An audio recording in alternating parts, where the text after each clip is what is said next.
안녕하세요. 금요사건 파일 디바제시카입니다. 2008년 6월 7일 고요한 새벽, 경기도 안양시 동안구 관양동의 어느 주택가에서 여성의 비명이 울려 퍼졌습니다. 이때 주민 몇 명이 이 소리를 듣긴 했어요. 근데 대수롭지 않게 여겼죠. 그저 옆집에서 부부싸움을 하거나 연인끼리 다투는 소리라고만 생각했던 겁니다. 비명이 울린 집 안에서 끔찍한 살인사건이 벌어졌다는 건 누구도 예상하지 못했는데요. 피해자는 당시 42살이던 여성 강막심 씨. 사건 당일이던 7일 새벽 4시 50분쯤 그녀는 노래방 도우미 일을 마치고 집으로 귀가했습니다. 근데 얼마 지나지 않아 거실에서 끔찍하게 살해당한 시신으로 발견된 겁니다. 최초 발견자는 강 씨의 동료 A 씨였는데요. 피해자가 다음날 출근을 해야 되는데 말도 없이 결근에다가 연락도 안 돼서 집으로 직접 찾아왔던 겁니다. 딱 밖에서 봤을 때 집안에 불은 켜져 있었어요. 근데 초인종을 아무리 눌러도 응답이 없는 거예요. 답답한 마음에 A씨는 현관문을 이렇게 자꾸 당겨보는데 문이 스르르 열립니다. 그렇게 조심스럽게 안으로 들어선 순간 처참한 광경이 펼쳐져 있었죠. 일단 시신이 쓰러져 있는 거실 내부는 온통 피바다였습니다. 피해자는 얼굴과 온몸에 날카로운 흉기에 찔린 상처로 뒤덮여 있었고요. 실제 부검 결과 자상이 무려 39군데나 나 있었어요. 게다가 그 상처의 강도가 얼마나 강했는지 칼이 뺨을 관통해서 치아를 손상시켰을 정도입니다. 현장에 출동한 경찰들도 이렇게 참혹한 시신은 처음 봤다고 할 정도였으니까요. 한편 안방의 장롱과 서랍장이 모두 열려 있었습니다. 또 내부가 아주 어지럽게 흐트러져 있었고요. 또 피해자의 지갑 속에 있던 현금도 사라졌습니다. 상황을 봤을 땐 강도살인이 추정되죠. 근데 좀 의심스러운 부분이 있었어요. 이 흐트러진 안방의 모습이 어쩐지 어색한 겁니다. 겉보기에는 서랍, 옷장 다 열려있고 난잡해요. 그런데 정작 장롱 안의 옷가지들은 가지런한데요. 게다가 아까 현금 가져갔다고 했잖아요. 근데 정작 피해자 통장과 지갑은 두고 간 현장. 이게 뭔가 일관적이지 않죠. 그래서 베테랑 형사들의 촉에는 이게 강도를 위장한 살인사건이라는 쪽에 무게가 실렸습니다. 또 공격을 또 39군데나 이렇게 많이 했다는 건 이전부터 쌓아온 분노를 표출했다고 볼 수도 있고요. 자, 이제 현장 주변을 살펴보는데 안타깝게도 강 씨의 집 주변에 CCTV가 단 한 대도 없었습니다. 그 당시에는 차량 내 블랙박스로 추적도 힘들었고요. 이러면 용의자를 특정하기 아주 힘든 상황이거든요. 집안에서 지문이나 머리카락 같은 DNA 증거도 전혀 없었고요. 그나마 유일하게 남아있던 건 족적입니다. 이 집의 작은 방 창문이 열려 있었는데 그 아래 침대 쿠션에 범인의 것으로 보이는 족적이 찍혀 있었어요. 게다가 이 족적이 피해자 시신 주변과 또 현관 방향까지 길게 이어져 있었고요. 즉 범인이 작은 방 창문으로 들어와서 이후 공격을 하고 현관으로 도주한 것으로 추정되죠. 이후 경찰은 피해자 주변인들을 상대로 탐문 수사를 시작합니다. 이게 면식범 중에 범인이 있다고 생각했기 때문이었어요. 그 결과 의미 있는 진술을 확보했죠. 사망한 강 씨에게 B 씨라는 애인이 있다는 이야기입니다. 일단 강 씨는요, 7년 전에 이혼을 한 뒤 쭉 20대 아들과 함께 살아오고 있었습니다. 몇 달 전에 아들이 독립을 한 뒤부터 홀로 거주해 오고 있었고요. 근데 그때부터 애인 B 씨가 강 씨의 집에 자주 드나들었대요. 근데 문제는 이 두 사람의 사이가 썩 좋은 편이 아니라는 겁니다. 이웃들에 따르면 매일같이 고성이 들렸다는데, 그러니까 사실 그날 사건 당일에도 막 비명이 들리니까 아유 저 집 또 시작이네 이렇게 이웃들이 여겼던 겁니다. 그렇게 현재로선 애인 B 씨가 가장 유력한 용의자로 떠오르죠. 거기에 더해 피해자 강 씨의 아들의 증언도 힘을 더했습니다. 21살의 아들 김정균 씨는 유일한 가족이었던 엄마를 잃고 큰 슬픔에 빠져들어 있었습니다. 경찰에 와서 부검을 통해서라도 꼭 엄마를 죽인 범인을 찾아달라고 애원했고요. 그런데 조사를 이어가던 경찰이 의외의 사실을 밝혀냅니다. 바로 피해자 강 씨가 가입한 보험 내역이었어요. 사망하기 1년 전부터 무려 13개의 보험에 가입했더라고요. 한 달에 냈던 보험료만 180만 원이에요. 자, 그렇다면 강 씨가 사망했을 때 수령할 수 있는 보험금이 계산해보니 3억 2천만 원. 꽤 큰 돈입니다. 그 수익자는 모두 아들 김 씨. 물론 부모가 사망하면 그 자식이 보험금을 받는 게 뭐 이상한 일은 아니죠. 하지만 경찰 입장에서는 사건을 좀 다각도로 봐야 하니까 아들 김 씨 또한 용의자로 두고 알리바이를 확인해야겠다는 생각이 듭니다. 아들 김정균 씨, 그는 사건 전날 저녁부터 친한 친구 3명과 함께 다 같이 자취방에서 술을 먹다가 잠들었다고 말했습니다. 친구들 또한 알리바이 입증해 줬고요. 경찰이 이 아들에게 어머니가 13개의 보험에 가입된 사실을 알고 있었냐? 라고 물었는데 김 씨는 전혀 몰랐다고 대답해요. 역시나 이 아들은 그저 사망보험금의 수익자라는 이유로 용의선상에 올려진 거겠죠? 아니요. 알고 보니까요, 피해자 강 씨 모자에게 좀 특별한 사연이 있었습니다. 일단 과거 강 씨가 집안 환경이 너무 어려워서 아들을 보육원에 맡긴 적이 있었다고 해요. 근데 그 기간이 무려 10년이었죠. 그래도 아들을 잊지 않고 다시 찾아왔는데 시간이 지나 아들이 18살이 됐을 때부터가 모자가 다시 살기 시작한 시점입니다. 그 어머니가 거액의 보험에 가입했던 데도 이유가 있는데요. 평소 강 씨가 이런 말을 자주 했다고 해요. 내가 너무 힘들어서 우리 아들한테 해준 게 없어서 너무 미안해. 만약 나한테 무슨 일이 벌어지면 이 보험금이라도 타서 우리 아들이 잘 살 수 있게 해야지. 한 달에 보험금 180만 원을 낸다는 건 이건 상당히 어려운 일입니다. 그래서 이걸 내기 위해 강 씨가 밤낮 없이 일했다고 해요. 낮에는 십자수 가게에서 일을 했고 밤에는 노래방으로 출근했고요. 그렇게 쉴 새 없이 돈을 벌었고 그걸로 아들 김 씨 대학교 등록금 또 생활비도 충당해 왔습니다. 이런 사연이 있기 때문에 이 강 씨와 아들이 굉장히 더 애틋할 수도 있어요. 근데 경찰들 생각에 혹여 아들이 여전히 원망을 품고 있었던 건 아닐까? 이런 의심을 했던 거예요. 자, 현재까지 그럼 용의자는 2명입니다. 강 씨의 애인 B 씨와 아들 김 씨. B 씨의 알리바이를 좀 확인해 볼까요? 애인 B 씨는 사건 전날 퇴근한 뒤부터 내내 집에 있었다고 진술했어요. 핸드폰 위치 추적해봤고요. 주거지 CCTV 확인해봤죠? 맞아요. 사실이에요. 게다가 집안에서 나타난 족적 역시 B 씨 또는 아들의 것과는 일치하지 않았고요. 이상합니다. 사건은 그렇게 미궁으로 빠져들어요. 그러다가 불행 중 다행으로 이 집의 현관 손잡이에서 새로운 증거가 등장합니다. 그건 범인의 것으로 추정되는 소량의 혈흔이었죠.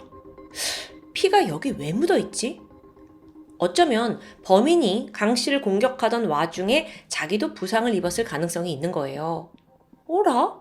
이건 결정적인 증거입니다. 조사해봤죠. 그랬더니 혈액형은 O형. 아니 근데 여기서 또 난관에 봉착했어요. 용의자 2명인 B 씨와 또 아들 김 씨 모두 O형이 아닙니다. 뭐야 이게 헛다리인가? 그렇다면 제3의 범인이 존재한다는 건데요. 그게 도대체 누구냐고요? 경찰은 모든 수사를 다시 원점으로 돌아가서 증거와 또 그동안의 진술을 다시 찬찬히 뜯어보기 시작해요.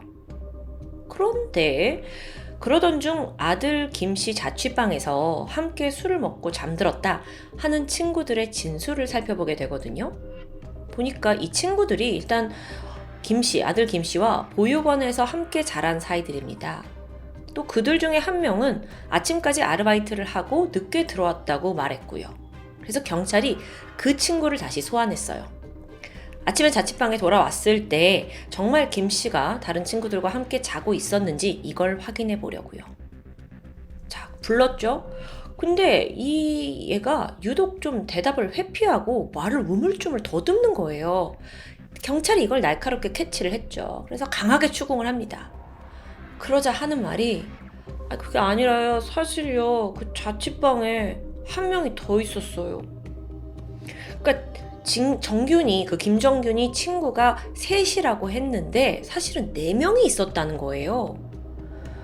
함께 있었지만 지금껏 다른 친구들도 언급하지 않은 또 한 명, 그의 이름은 조경환입니다. 사전에 아들 김씨가 야, 경찰이 물어도 절대 우리 친구 조경환의 이름은 말하지 마라 라고 친구들한테 신신당부했다는 것까지 밝혀져요. 아니, 분명 다 같이 있었는데 왜 조경환만 진술해서 제외한 걸까요? 분명 이유가 있겠죠.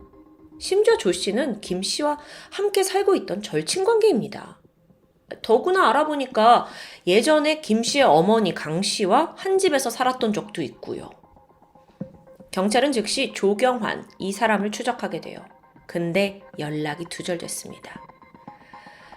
살인사건이 발생한 지 하루 뒤인 6월 8일에 갑자기 전라북도 군산으로 호련히 떠났다는 게 확인된 거예요. 추가로 경찰은 조 씨가 살았던 보육원에 가서 신상 정보를 확인하게 되거든요. 근데 여기에 의미심장한 정보가 있었죠. 조 씨의 혈액형이 O형인 겁니다. 자, 앞서 아르바이트하고 아침에 들어왔다던 그 김씨 친구, 그가 말하길 그날 그 조 씨의 오른쪽 손가락에서 밴드를 봤대요. 손을 다쳤다는 거잖아요. 자, 이렇게 조 씨가 강력한 용의자로 떠오르면서 경찰은 그를 찾기 위해 보육원 친구들에게 도움을 청합니다. 왜냐하면 도주를 하더라도 조 씨가 분명 친구들에게 연락을 할 거라고 예상했기 때문이죠. 이건 적중했습니다. 그 결과 2008년 6월 26일 조 씨는 군산에서 약 4km 정도 떨어진 한 공중전화 부스에서 경찰에 둘러싸인 채 체포됐어요. 모든 걸 체념해야 하는 순간이었죠. 조 씨는 친구 어머니 강 씨에 대해 자신이 살해를 한 것을 순순히 인정했습니다. 하지만 이게 다는 아니에요. 검거된 조 씨가 사건의 반전 내막을 폭로하기 시작합니다. 그에게 살인을 요청한 건 다름 아닌 강 씨의 아들 김정균. 어머니 죽음에 그렇게 애통해하고 제발 범인 밝혀달라던 그 아들 김정균이요. 그는 사실 자신을 위해 어머니가 수많은 보험에 가입했다는 걸 알고 있었어요. 경찰은 모른다고 했잖아요. 근데 어느 날 생각을 한 거죠. 아니, 그 많은 돈 엄마가 죽어야 내 거 되는 거잖아. 그날부터 머릿속에는 온통 돈 생각뿐이었습니다. 얼른 이 보험금을 타서 잘 먹고 잘 살아야겠다는 욕망에 휩싸였죠. 아이씨, 그 보험금이 얼마야? 2억. 3억이네, 대박. 김정균은 급기야 살해 계획을 세우기 시작합니다. 그리고 여기에 절친 조경환을 끌어들여요. 야, 네가 우리 엄마만 죽여주면 보험금 나눠줄게. 사건이 벌어졌던 6월 7일 새벽, 김정균과 친구 조경환은 다른 친구들이 모두 같이 있다가 술에 취해서 골아 떨어지길 기다렸어요. 이후에 두 사람만 몰래 밖으로 나와서 어머니 강 씨의 집으로 향했죠. 아들 김정균은 미리 준비한 사다리를 타고 올라갔고요. 작은 방 창문으로 집 안에 진입합니다. 근데 이때까지는 어머니 강 씨가 아직 돌아오지 않은 상황이에요. 그래서 조경환을 안으로 들어오게 한 후에 자기는 다시 밖으로 나가서 차 안에 숨어 대기합니다. 새벽 4시 50분, 어머니가 저쪽에서 집으로 걸어오는 게 보여요. 즉시 몸을 숨기고 친구 조경환에게 전화를 걸어요. 야, 엄마 들어간다. 그리고 살인을 지시했던 겁니다. 하지만 악행은 이게 다가 아니었죠. 조경환이 집안에서 어머니를 무참히 공격하던 그때 아들 김씨가 뭘 하고 있었는 줄 아세요? 집안에선 지금 살인이 벌어지고 있잖아요. 그런데 혹여나 어머니가 도망칠 수도 있다라는 것에 대비해서 현관문을 막고 있었어요. 이게 사람 새끼입니까? 한편 강 씨를 직접 공격한 건 조경환입니다. 그런데 상흔이 34군데나 있을 정도로 과했잖아요. 여기에도 이유가 있었어요. 과거 아들이 이제 친구 조경환도 우리 집에서 함께 살면 안 되냐라고 부탁을 했어요. 그래서 어머니가 처음엔 받아들였죠. 보육원 친구니까 좀 더 보살펴주고 싶었을 수도 있습니다. 근데 머지않아서 시간이 가니까 경제적으로 부담이 되는 거예요. 결국 얼마 뒤에 이 친구 조경환은 쫓기듯 집에서 나오게 되죠. 근데 이때를 계기로 조경환 역시 그 친구 어머니 강 씨에 대해서 앙심을 품었다고 합니다. 자, 살인이 벌어졌고 직후에 조경환은 허겁지겁 집안을 빠져나왔습니다. 그런데 김정균 아들이 아주 냉정해요. 야, 이 새끼야, 그냥 나면 어떡해? 그는 친구를 다시 집 안으로 끌고 들어가서 이 현장이 강도를 당한 것처럼 막 위장해요. 그리고 범행 도구는 인근 뒷산에 묻었고요. 이후 서둘러 자취방으로 돌아가서 지금 친구들이 술에 취해 다 굴러떨어졌잖아요. 그 사이에 태연하게 누워서 잠에 듭니다. 이 친구들 자체가 알리바이로 만들어 놓은 거예요. 와, 진짜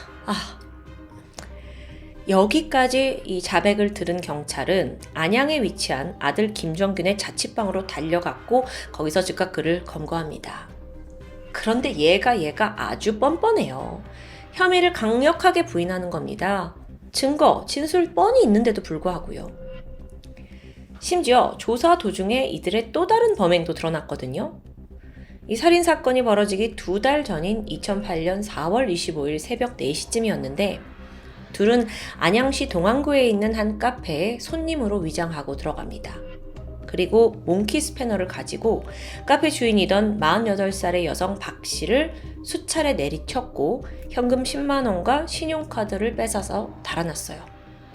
일각에서는 이걸 두고 이 어머니 강 씨 살인을 두고 예행 연습을 한 게 아니냐라는 추측도 있습니다. 한편 이 조사를 받는 내내 조경환은 벌벌 떨면서 막 경찰에게 잘못했다고 비는 이런 아주 낮은 자세를 보였어요. 근데 아들 김정균은 아주 태연한 냉혹한 자세를 유지하는 거예요. 근데 그래 봤자죠. 다 지금 증거랑 다 있는데. 결국 김정균은 존속 살해 혐의로 조경환과 함께 나란히 무기징역을 선고받습니다. 하지만 또 항소해요. 2009년 4월 서울고등법원에서 열린 항소심 선고 공판에서 원심 판결이 파기되었고 그렇게 내려진 선고는 사형. 더 무거운 형이 내려진 거죠. 2달 뒤인 2009년 6월 대법원은 김정균과 조경환의 사형 선고를 확정했습니다. 유례없는 통쾌한 판결이었죠. 뒤늦게라도 엄마로서 아들에게 모든 걸 희생하고자 했던 강 씨입니다. 하지만 오로지 돈이라는 욕망에 미쳐서 어머니를 무참히 살해한 폐륜아 아들. 때로는 가족이 남보다 못하다는 말이 있죠. 참 이런 사건을 두고 하는 말 같은데요. 또 이런 물질 만능 풍조가 심해질수록 뭔가 금수저, 흙수저, 사람의 태생을 나누면서 또 부모를 비난하는 태도도 우리 사회에 만연합니다. 근데 살아가면서 돈보다 더 중요한 것이 무엇인지 그 가치를 배워가는 게 어쩌면 이 시대에 가장 필요한 숙제는 아닐까요? 지금까지 금요사건 파일 디바제시카였습니다.